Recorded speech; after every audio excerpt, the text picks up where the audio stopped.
शब्बीर साहब बहुत बागो बहार शख्सियत थे।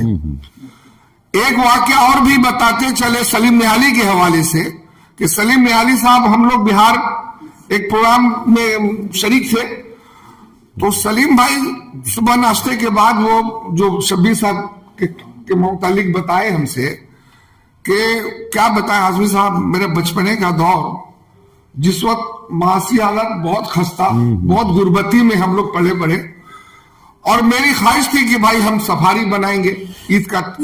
वालदा बहुत मुशक्कत करके हम लोग को किसी तरह से गुजर बसर करती थी, तो अब मेरी ख्वाहिश की भाई हम सफारी बनाएंगे। तो बोले कि भाई नहीं बाबू, सहूलत नहीं है, नहीं हो पाएगा, और लोग भी तो बच्चे लोग हैं। तो उन्होंने जैसे ही शब्बीर भाई को ये बात पता चलने के बाद उन्होंने कहा कि नहीं, सलीम का सफारी बना दो। अम्मी से वो रुजू करके फिर सफारी सलीम निहाली को वो बनवा दिए, ये खुद नहीं बनाए।